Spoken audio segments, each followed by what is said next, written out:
cost. So the statement one more time: without catalysis, no energy transition.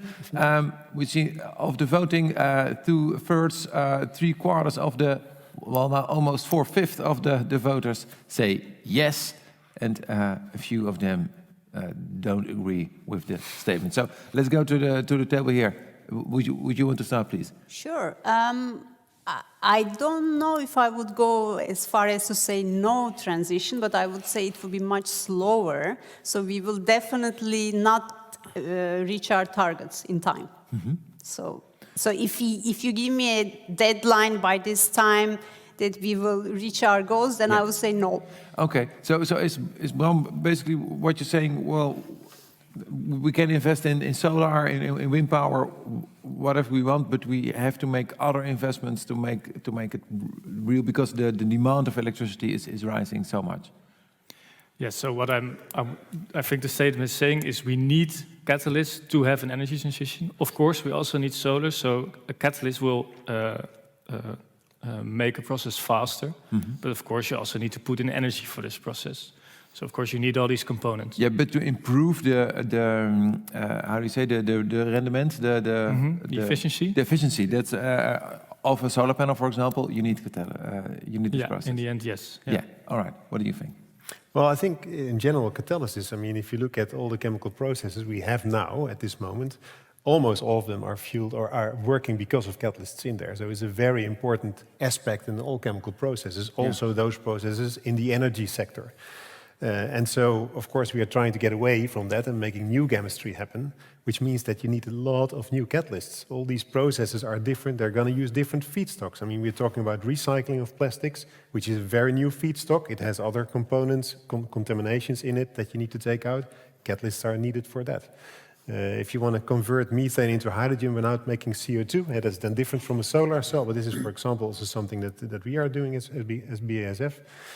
If you want to convert methane into carbon and hydrogen and not CO2, you can also do that with catalysts. So in all these fields, there is a great number of new developments needed. And so I very much agree with that. But being a catalyst scientist myself, I think that's a little bit of an easy one to make.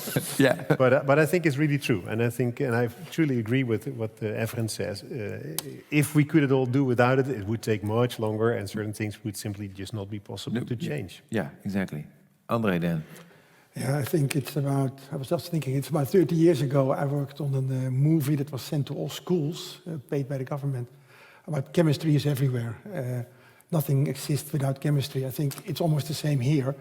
To do a good energy transition, you need catalysis as well. Of course, some reactions will go directly, but it's especially the catalysis that makes the difference. So nothing exists without catalysis, that's what you're saying? Yeah, well, I'm not saying it that strong, nothing exists without chemistry, I said, and catalysis is the way to bring chemistry forward. Yeah. And that's also where ArcBBC is that strong, I think, because especially in ArcBBC, the catalysis part is a very important part of what we are doing. And then to make the chemical building blocks, the catalysis from the start of the consortium is a bit of the center. And whether it is heterogeneous catalysis, as you have heard here from Bram, which is about small particles, or it is about homogeneous catalysis, which is catalysis that you in fact dissolve in a solution and you don't see.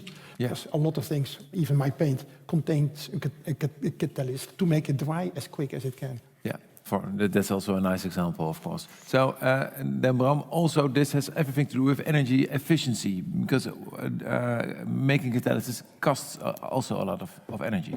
Yeah, so making a catalyst costs energy. For example, I have to heat stuff to make my catalyst, but in the end, I think the save in energy, so the benefit will massively outweigh the cost that makes to make a catalyst. Also because if you make a really good catalyst, then you can keep using it for a really long time. If it's really stable, then it will stay. That's the definition of a catalyst, is something which speeds up a process, but doesn't get used in the meanwhile. Yeah, exactly. All right, so let's go then to Lotte, because Lotte maybe has changed rooms, but is still with us. And there she is, with a different background. Of course, Lotte, you also listened to the presentation of Bram here on stage. What's your opinion on this topic?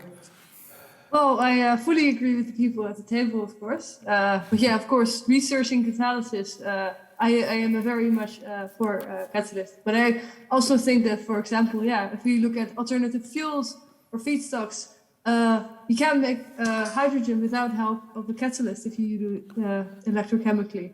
And also, if you want to change to different feedstocks, for instance, like biomass instead of oil, you need to break apart these materials to get to the carbon. And you need a catalyst to help you with this and do this selectively. So these innovations are really necessary to make a transition, I believe.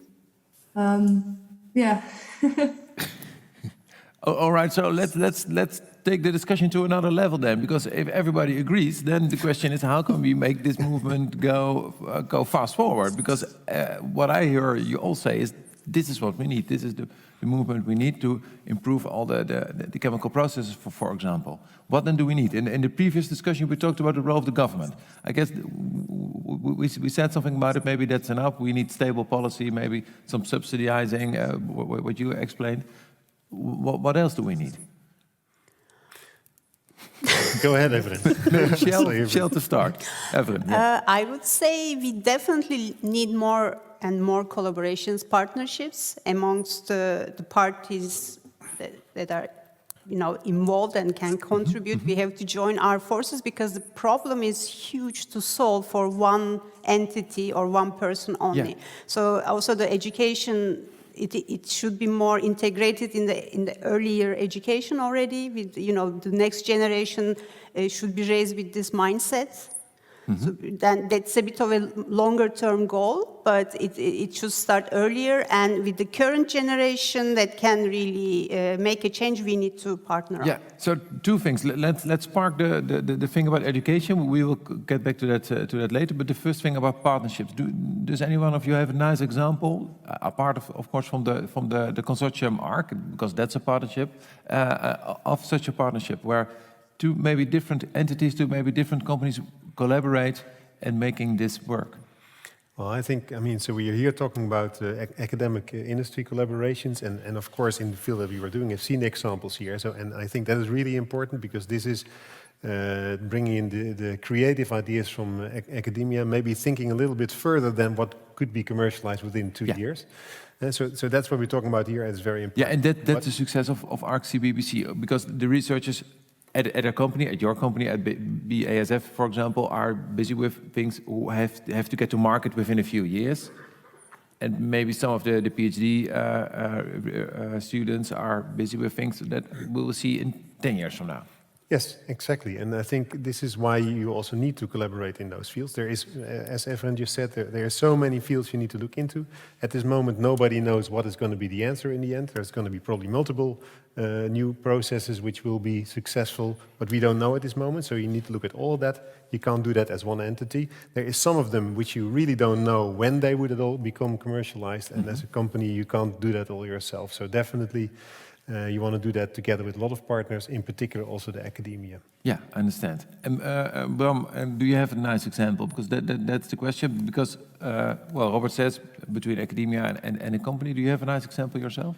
I think in general, I myself have never been involved in a company. I've been in academia up until now. Yeah. But what I feel like is that in a company, something has to work in a couple of years. And if it doesn't work, then it's killed. But I think it's really important to also do fundamental research and also be allowed to play almost. Something, not everything has to have an application immediately. You should also just be allowed to do blue sky research. Mm-hmm. And I think in that sense, academia is really important. And I think it's good for companies to also invest in this. But then again, it's good to have this relationship with a company because then a company knows, okay, but this actually, which you've now invented, can become important, and you should try to go into this direction. And that's also basically how my collaboration with BASF works. Is they say, oh, this is actually interesting. You should try to go in this direction. Well, maybe if I can chime into that. So before you started, or when you started to talk, you talked about the people that worked before you. Even before that, this whole idea to work in this subject started with something we did in our lab. We found a very strange catalyst which acted completely different than we thought, and so we want to understand why this is curiosity driven. But that is then maybe something you wouldn't have the room for in a company. And well, we have seen this result in very nice work, which we did in collaboration with the academia, and now in the work that you are doing. So I think it's definitely so. This collaboration is very useful. Yeah. And you prove with this example that collaboration works and can lead to great results. So Lotte, let's ask you then about this topic, and after that we will discuss education. But collaboration, can you tell us something about the collaboration you are into right now with the company you work for together with the University of Amsterdam? Well, for me, mostly also the consortium is with, let's say, inter-university collaboration. So I think also this interdisciplinary idea is that the blue sky research that I'm doing by trying to make nanoparticles of cages is interesting, but our lab doesn't have the expertise. So it's excellent that RCBBC brings different disciplines within chemistry together so that we can also look at these nanoparticles and I can learn from, let's say, a heterogeneous catalysis perspective, how these particles look. And then, of course, also like the engineering part, like for instance, for a company. So I have this very fancy catalyst, but of course it's very far away from what you can actually use in a process. So moving that knowledge towards something useful is also where companies come into play, and also which processes can be valuable to optimize. Yeah. Great, thanks, André. Yeah, for the energy material transition, it's very important to have this kind of consortia where we work between industry and university. But of course, it is really something about the whole chain. So it is from supplier, university, and also startups. For the startups, we have a special collaboration at the moment active in Paint the Future, where we really try to get a few times a year, in fact, to get the startups around the globe, seeing what is happening there, and especially around that whole transition and that whole recycling of materials to get steps. And there are some nice examples at the moment with calcium carbonate recycling and a number of initiatives that at the moment are running and we are actively sponsoring, which is especially done because we have that kind of collaborations, because it is the whole chain, as you just said. Yeah, and of course I can imagine that it also brings a lot of new energy also into your company. It's also for the company, it's good. It's also for the internal innovation, it only helps. Yeah. But it is that whole collaboration that makes it even much more quicker. Perfect. So then there's another topic you brought that just up. It's about education. What we should do to bring our children into the field of chemical research, for example. Yes. Before that, can I give an example from Shell? Yes, of course you can. So, because you asked if there is an example that we kind of made a low carbon or zero carbon product, that earlier this year, Shell, together with KLM, so we managed to produce some synthetic kerosene, which is the aviation fuel. So we managed to make it on site, 500 liters, which then was used by a KLM flight to London or Paris, I believe. Yeah. And now we are, because in our labs it was just a pilot study, now it's transferred to bigger sites to make it a more commercial product. And there's another example on the lubricant side. We have been working with Amazon, and now we have these cooling fluids for the data centers. So they are again synthetic, without any petroleum origin in them, and they cool faster or store the energy more, so that we don't need to use the air conditions that much.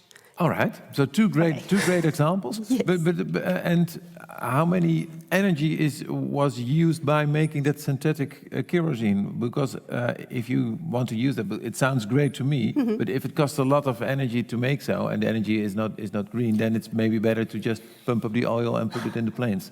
No. It's so first of all, we did not need to bring out any petroleum from the ground. So. Of course, yeah. So that's one part.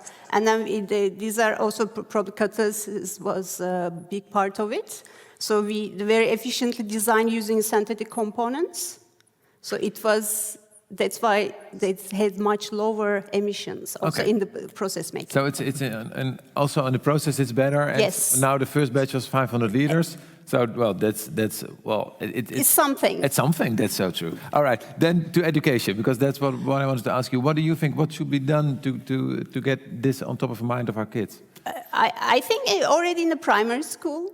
it's already the children are very much exposed to internet now, TV, etc. So we have great tools to, educate them without even, doing it too explicit. So I think there is also the teachers, schools, the governments play a role in there to planting the ideas to children, maybe basic habits from a young age. But the problem is most teachers don't know a lot about chemistry, so we should teach the teachers first. No, it doesn't have to be a chemistry education. It can be a lifestyle education, habits. All right, about that's so true. Yeah. No, and so I mean, so we're talking here about technical solutions to the problems that we have created or that we are having at the moment. And that is a very important aspect, and we can help there. At the same time, I think we can't get around that there should be a mentality change in the world and how we deal with things. I mean, we can of course, keep on doing everything we always did, but mentality change is also needed. And this is, I think, what you mean when you say that is more a societal change or a way of thinking, which starts very early. And I think that also teachers at the primary school are very well able to understand that concept and explain that to the children. And then Bram and Lotte, do you want to go back to your primary school or your secondary school? Because you're two great examples of young professionals in chemistry to tell your story about how great it is to work in a technical job.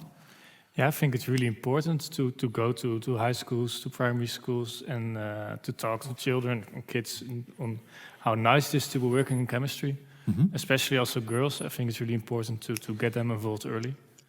Yeah, so not only boys but also girls. There's one girl online, Lotte.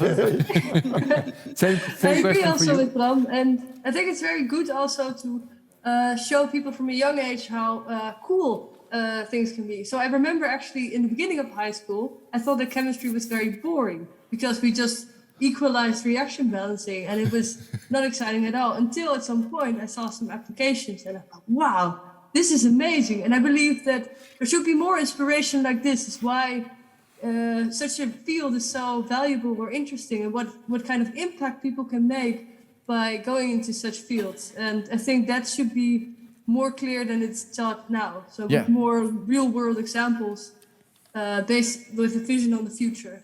Oh, great.